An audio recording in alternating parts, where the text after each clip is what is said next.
नमस्कार साथियों, मैं कार्तिक यादव। आप हैं मेरे साथ केमिस्ट्री की इस कक्षा में, जहां आपको कक्षा 10 की जो केमिस्ट्री है उनका फर्स्ट चैप्टर जो है रासायनिक अभिक्रिया एवं समीकरण, इसमें देखा जाएगा कि आपको क्या क्या पढ़ना है और कैसे कैसे चीज़ों को समझना है। स्टार्ट करेंगे रासायनिक अभिक्रिया से। रासायनिक अभिक्रिया के बारे में जानेंगे और विभिन्न प्रकार का रासायनिक अभिक्रिया यानी कि कौन कौन ऐसे रासायनिक अभिक्रिया हैं, रासायनिक अभिक्रिया से हमें क्या क्या जानकारी प्राप्त होती है, रासायनिक अभिक्रिया के बाद क्या क्या होता है, रासायनिक अभिक्रिया में जितने भी पदार्थ होते हैं वो कैसे एक दूसरे के साथ रिएक्ट करते हैं, कैसे कोई नया पदार्थ बनता है, उन सब पे चर्चाएं होंगी। और उम्मीद करता हूं कि आज का जो ये वीडियो है आप सबके काम आए। तो शुरू करते हैं। देखेंगे शुरुआत में है रासायनिक अभिक्रिया। तो रासायनिक अभिक्रिया का डेफिनेशन देखेंगे। रासायनिक अभिक्रिया होगा क्या? रासायनिक अभिक्रिया यानी कि कहते किसको हैं? तो देखना, हम ये कहते हैं कि जब कोई पदार्थ, ऐसा कहेंगे, जब कोई पदार्थ स्वयं या किसी अन्य पदार्थ के साथ क्रिया करके कोई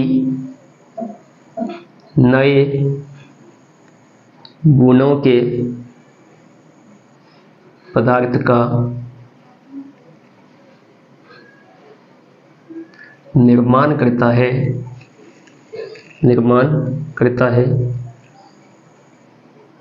उस प्रक्रिया को रासायनिक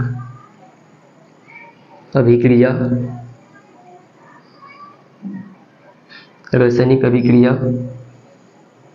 कहा जाता है। तो रासायनिक अभिक्रिया के डेफिनेशन में क्या कहा जाएगा कि जब कोई पदार्थ या तो खुद से या किसी अन्य पदार्थ के साथ क्रिया करेगा और नए गुणों के पदार्थ का निर्माण करेगा, इसी प्रक्रिया को कहा जाएगा रासायनिक अभिक्रिया। ठीक है। जैसे अगर देखें रिएक्शन के साथ देखते हैं, जैसे अगर आपको कहा जाए कि कार्बन की अभिक्रिया ऑक्सीजन के साथ करवाएं तो कार्बन डाइऑक्साइड गैस बन जाता है ना। उसके बाद अगर आपको कहा जाए कि संगमरमर, ये CaCO3, इसको जब हीट किया जाए तो ये बन जाता है CaO जोड़ CO2 गैस। तो यहाँ पे आपने ये देखा कि दो पदार्थ एक दूसरे के साथ इंटरैक्ट किया है, यानी कि रिएक्ट किया है, क्रिया किया है, अभिक्रिया किया है। और यहाँ पे आपने देखा एक पदार्थ स्वयं रिएक्शन किया है और दो पदार्थ यहाँ पे बन चुका है। यानी कि ये कहा गया था कि जब कोई पदार्थ स्वयं, जैसे कि यहाँ CaCO3, या किसी अन्य पदार्थ के साथ, जैसे यहाँ कार्बन ऑक्सीजन के साथ अभिक्रिया या क्रिया करके कोई नए गुणों के पदार्थ का निर्माण करता है, उस प्रक्रिया को रासायनिक अभिक्रिया कहा जाता है। अब देखना यह है कि रासायनिक अभिक्रिया में जो पदार्थ होता है उन सभी पदार्थ को अपना जानते कैसे हैं। तो यहाँ पे जो आपको दिखेगा, ये जैसे C जोड़ O2, यहाँ आपको दिखेगा CaCO3, ये जो है ना, इसे कहा जाता है अभिकारक। इसे कहा जाएगा अभिकारक, अंग्रेजी में इसको कहेंगे रिएक्टेंट। ओके। यहाँ पे जो है पदार्थ आएगा, यानी कि ये, इसे कहा जाएगा उत्पाद या प्रतिफल, इसको, है ना। अंग्रेजी होगा इसका प्रोडक्ट। यानी कि ये कहेंगे रिएक्टेंट का काम क्या होता है? क्रिया करना। रिएक्टेंट का काम होता है क्रिया करना, जिसे आप क्या कहते हो? अभिक्रिया, है ना। इसके बाद जो पदार्थ बनता है उसको कहते हैं उत्पाद या प्रतिफल। तो इन दोनों के डेफिनेशन के बारे में जब देखेंगे तो हम सीधा सीधा ये कह सकते हैं कि अभिकारक जो पदार्थ रासायनिक अभिक्रिया करता है उसे हम अभिकारक कहते हैं, और जो अभिक्रिया के बाद बनता है उसे उत्पाद कहते हैं। तो एक काम करोगे आप, जिसे नोट करना है यहाँ से रासायनिक अभिक्रिया, तब तक आप नोट करो वीडियो को पॉज करके, या तो फिर जैसा भी कीजिए, बट यहाँ तक नोट कीजिएगा, उसके बाद फिर इससे आगे बढ़ेंगे। हो गया होगा नोट? तो आ जाए अब देखते हैं थोड़ा अभिकारक, है ना। अभिकारक देखेंगे जो अभिक्रिया करेगा, ठीक है। तो कहेंगे यहाँ पे आपका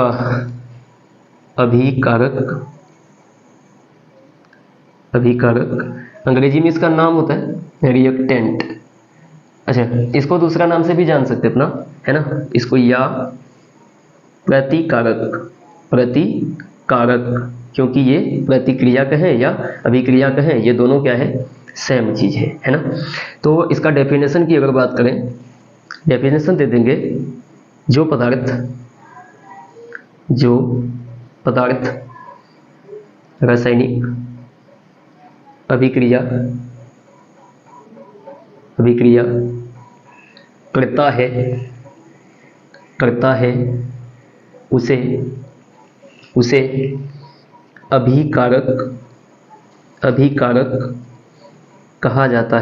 उसे अभिकारक कहा जाता है, इसका उदाहरण भी देखेंगे। एक काम करते हैं, उत्पाद का भी डेफिनेशन देखते हैं, साथ में दोनों का उदाहरण आपको दे दिया जाएगा। तो आएंगे अब उत्पाद कहें या प्रतिफल कहें या प्रोडक्ट कहें, और आपने ध्यान रखना है कि अभिक्रिया जो करेगा ना उसे हम अभिकारक या प्रतिकारक कहेंगे, और जो अभिक्रिया के बाद बनेगा उसे उत्पाद कहेंगे। तो डेफिनेशन तो आपका सेम से एकदम आसान हो जाएगा कि जो पदार्थ रासायनिक अभिक्रिया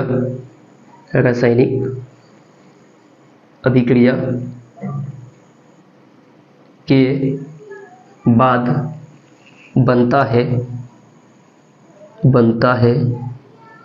उसे उत्पाद कहा जाता है। गुड। देखो अब आएंगे इसमें थोड़ा, जैसे एक उदाहरण से समझिए। अगर आपको यह कहा जाए कि H2 की अभिक्रिया किसके साथ, ऑक्सीजन के साथ करवाएं, तो अभिक्रिया के बाद बनता है H2O। अगर यहाँ पे देखें, नाम अगर दे दें तो ये H2 क्या है आपका, हाइड्रोजन, O2 क्या है, ऑक्सीजन,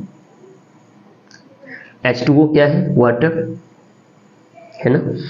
ये जो आपका हाइड्रोजन और ऑक्सीजन है, यही है आपका रिएक्टेंट, जिसे क्या कहा जाएगा, अभिकारक।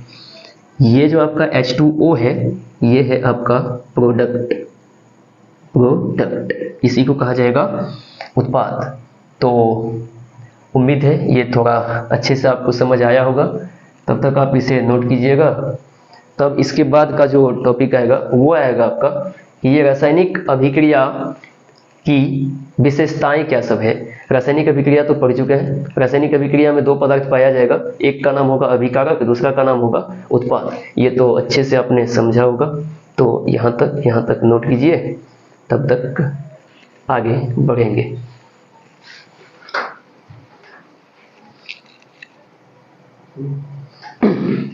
हो गया होगा। अब जो आएगा वो आएगा आपका रासायनिक अभिक्रिया की विशेषताएं। अब रासायनिक अभिक्रिया की विशेषताएं क्या सब है, थोड़ा उनको देखें। उनमें आपका जो फर्स्ट नंबर पे आता है वो है आपका गैस की उत्पत्ति। गैस की उत्पत्ति। जैसा कि आपको बता दें, कुछ अभिक्रिया ऐसी है जिसके बाद गैस की उत्पत्ति होती है और कुछ अभिक्रिया ऐसी है जिसमें गैस की उत्पत्ति नहीं होती है।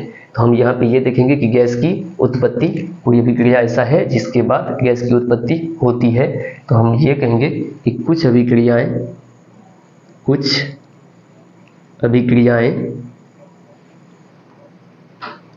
ऐसी होती है जिसमें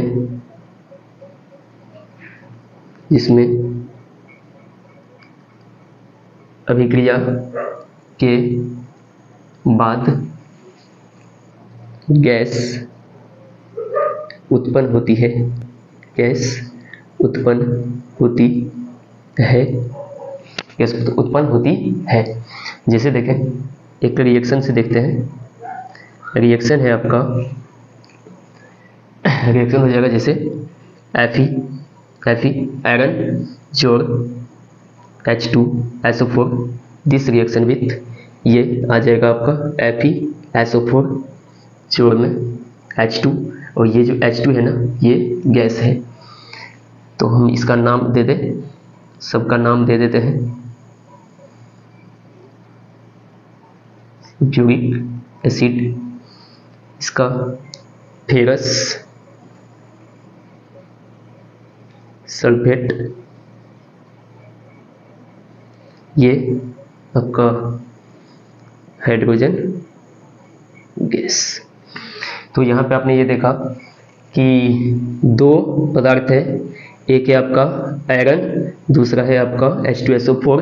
रिएक्शन के बाद बनता है FeSO4, साथ में H2 गैस मुक्त होती है, या कहेंगे H2 गैस उत्पन्न होती है।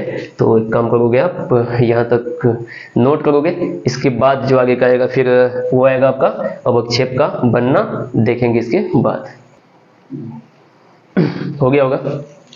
इसके बाद अब जो आएगा वो है आपका रासायनिक अभिक्रिया की विशेषताएं में एक नंबर आपका हो गया गैस की उत्पत्ति। दूसरा नंबर जो आएगा वो आएगा अवक्षेप का बनना, अवक्षेप का बनना। अब देखो यहाँ पे एक शब्द आया जिसका नाम है अवक्षेप। अब अवक्षेप क्या होता है, तो हम ये कहेंगे, जैसे आप घर में चाय बनाते हैं, चाय में चीनी देते हैं, चाय पत्ती देते हैं, ये सब। तो चाय के बाद बन जाने के बाद अपन उसको छानते हैं, है ना, छान के चाय पत्ती को बाहर करते हैं। सेम यहाँ पे भी वैसा ही है कि कोई पदार्थ अवक्षेप के रूप में प्राप्त होता है रासायनिक अभिक्रिया में, उन पदार्थ को हटा दिया जाता है और उसी पदार्थ को कहा जाता है अवक्षेप। तो हम यहाँ पे ये देखेंगे कि कोई अभिक्रिया ऐसी होती है जिसमें अवक्षेप बनता है, तो हम ये कहेंगे कि कुछ अभिक्रियाएं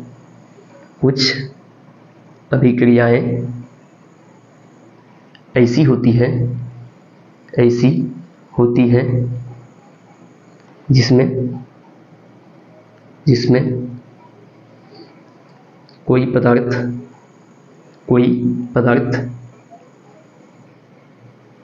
अवक्षेप के रूप में प्राप्त होती है। जैसे देखें, एक आपके पास होगा AgNO3 जोड़ में NaCl, रिएक्शन के बाद हो जाएगा ये NaNO3 जोड़ AgCl। यही जो है आपका, ये है अवक्षेप। सबका नाम दे दीजिएगा। AgNO3 हो जाएगा सिल्वर नाइट्रेट, ये NaCl हो जाएगा सोडियम क्लोराइड,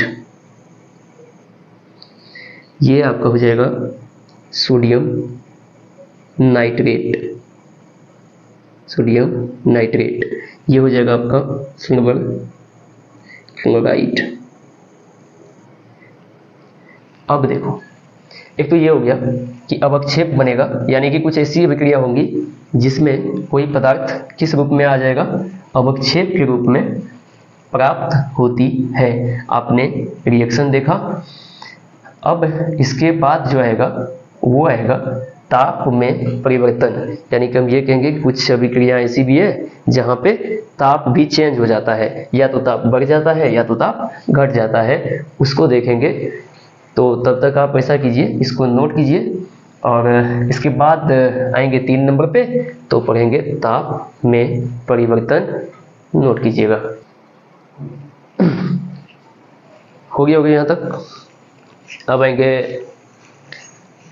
3 नंबर। 3 नंबर में है आपका ताप में परिवर्तन, ताप में परिवर्तन यानी कि चेंज इन टेम्परेचर। अब कहेंगे कुछ अभिक्रिया ऐसी होती है जिसमें ताप चेंज हो जाता है, यानी कि ताप या तो घट जाएगा या तो बढ़ जाएगा। तो ऐसा कीजिए, यहाँ कहेंगे कुछ अभिक्रियाएं ऐसी होती हैं जिसमें ताप में परिवर्तन आ जाता है, ताप में परिवर्तन आ जाता है। अभी मैंने क्या बताया कि ताप में परिवर्तन 2 तरीके से आएगा, या तो ताप घटेगा या तो ताप बढ़ेगा। तो हम ये कहेंगे कि ताप 2 तरीके से या 2 प्रकार से परिवर्तित होते हैं,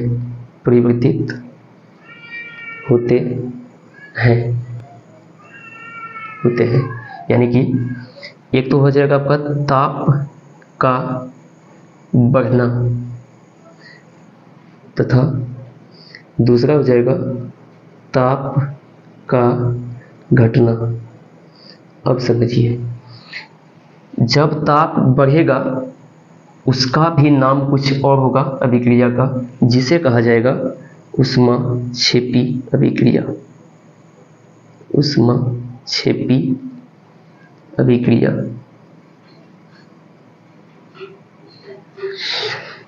ताप जब घटेगा उस अभिक्रिया को कहा जाएगा ऊष्माशोषी अभिक्रिया।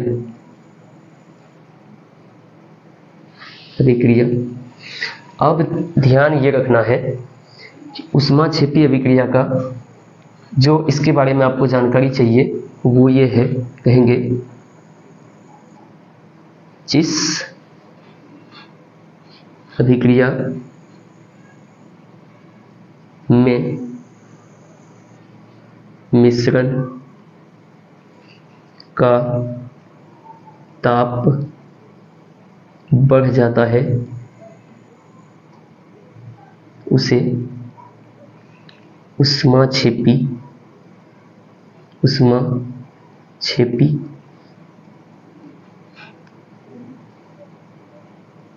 अभिक्रिया कहा जाता है।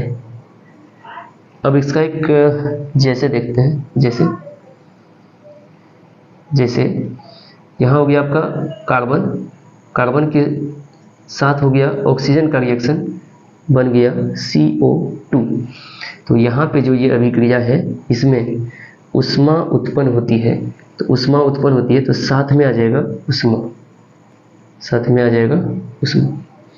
अब देखिए दूसरा जो है वो है ऊष्माशोषी अभिक्रिया, यानी कि कहेंगे सर इसका विपरीत कह देंगे, जिस अभिक्रिया में मिश्रण का ताप बढ़ जाता है नहीं कहेंगे, वहाँ पे कहेंगे जिस अभिक्रिया में मिश्रण का ताप घट जाता है उसे ऊष्माक्षेपी नहीं ऊष्माशोषी अभिक्रिया कहा जाता है।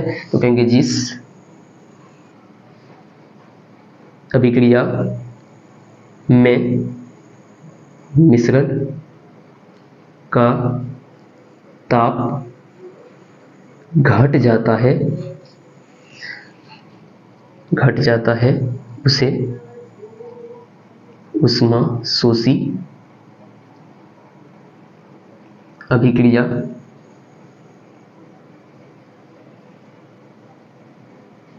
कहा जाता है, कहा जाता है। जैसे में आएंगे तो देखो यहाँ कहें एक रिएक्शन समझो, कहेंगे N2 चोर O2 this reaction with NO। यहाँ पे उष्मा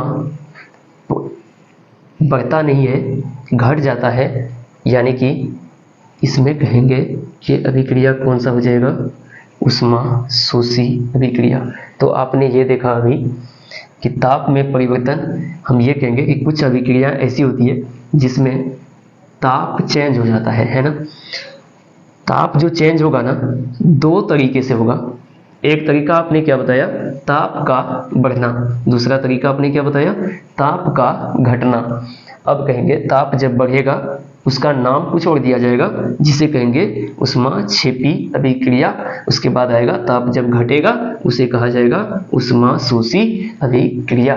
तो डेफिनेशन आपने देखा कि जिस अभिक्रिया में मिश्रण का ताप बढ़ जाता है उसे ऊष्माक्षेपी अभिक्रिया कहते हैं। रिएक्शन आपने देखा, कार्बन की अभिक्रिया ऑक्सीजन के साथ बन जाता है कार्बन डाइऑक्साइड गैस, साथ में आ जाता है उष्मा। अब आएंगे ऊष्माशोषी पे, तो कहेंगे जिस अभिक्रिया में मिश्रण का ताप घट जाता है उसे अभिक्रिया कहा जाएगा कौन सा, ऊष्माशोषी। यहाँ पे रिएक्शन आपने कहना है कि N2 के अभिक्रिया O2 के साथ हुआ, यानी कि नाइट्रोजन की अभिक्रिया ऑक्सीजन के साथ हुआ, तो बन गया आपका नाइट्रिक ऑक्साइड। नाम देना चाहते हो तो यहाँ पे नाम दे दोगे, ये आपका हो गया नाइट्रोजन, ये हो गया आपका ऑक्सीजन, ये हो गया आपका नाइट्रिक ऑक्साइड। ये तो आपको पता होगा, C for carbon, O2 oxygen, CO2 carbon dioxide. और यहाँ से आपने नोट करना है, यहाँ तक नोट करोगे। फिर इसके बाद जो अब आएगा, अब वो आएगा रंग में परिवर्तन।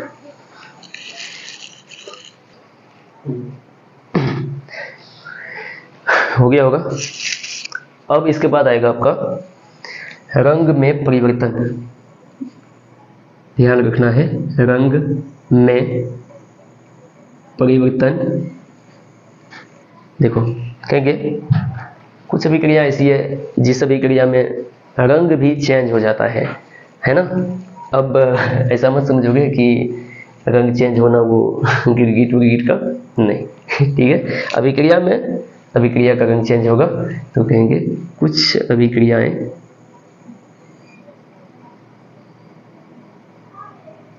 ऐसी होती है, ऐसी होती है जिसमें रंग परिवर्तन देखा जा सकता है, देखा जा सकता है। अब इसमें जैसे देखेंगे, एक पदार्थ है आपका पोटेशियम नाइट्रेट, नहीं पोटेशियम परमैंगनेट, पोटेशियम परमैंगनेट कहा जाएगा यहाँ पे, पोटेशियम परमैंगनेट, पोटेशियम परमैंगनेट, इसका सूत्र होता है KMnO4। इसका जो रंग होता है वो होता है बैंगनी, बैंगनी। कहेंगे पोटेशियम परमैंगनेट का रंग बैंगनी होता है, बट कहें तो किंतु जब इसमें नींबू का रस, अब आपने बताना है कि नींबू का रस में कौन सा एसिड पाया जाता है, बता दो। तो कहेंगे सिट्रिक एसिड, सिट्रिक एसिड। नींबू का रस देने से उनका रंग धीरे धीरे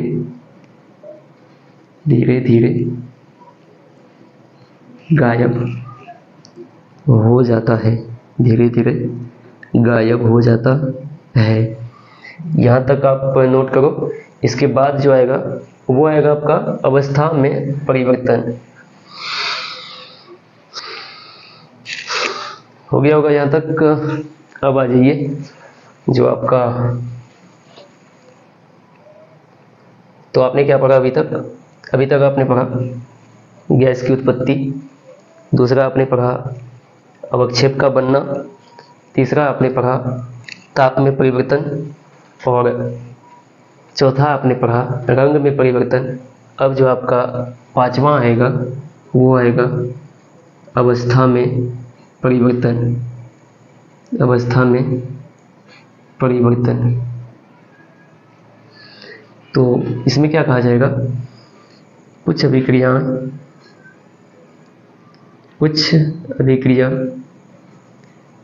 के बाद पदार्थ की अवस्था में परिवर्तन आ जाता है। जैसे देखें, जैसे अगर आपको कहे, आपने मोमबत्ती देखा होगा, मोमबत्ती का जब दहन होता है तो उसके बाद मोमबत्ती का कुछ भाग जो है वो वाष्प बन के उड़ जाता है और कुछ भाग द्रव बन के नीचे जम जाता है। तो कहेंगे से मोमबत्ती के सड़ने से मोम का कुछ भाग वाष्प बनकर उड़ जाता है तथा कुछ भाग द्रव बनकर नीचे जम जाता है।